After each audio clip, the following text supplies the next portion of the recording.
పూజా కేత్కర్ అంశం ఓవైపు దేశంలో సంచలనం సృష్టిస్తుంటే మరోవైపు ఐఏఎస్ ఇప్పుడు ట్రోలింగ్ ఉచ్చులో చిక్కుకున్నారు. కరీంనగర్ జిల్లా అదనపు కలెక్టర్గా ఉన్న ప్రఫుల్ దేశాయ్పై నెటిజన్లు గురిపెట్టారు. 2019 బ్యాచ్కు చెందిన ప్రఫుల్ దేశాయ్ యూపీఎస్సీలో 523వ ర్యాంకు సాధించారు. అయితే యూపీఎస్సీలో మోసం చేసి ఉద్యోగం సంపాదించారంటూ నెటిజన్లు ఎక్స్ వేదికగా ప్రశ్నల వర్షం కురిపించారు.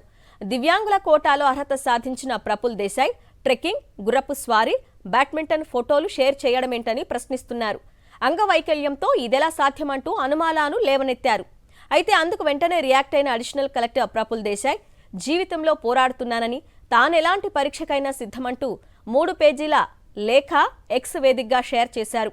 తన గురించి పూర్తిగా తెలుసుకోకుండా ట్రోల్ చేస్తున్న వారిపై చర్యలు తీసుకునేందుకు ప్రఫుల్ దేశాయ్ సిద్ధమవుతున్నారు.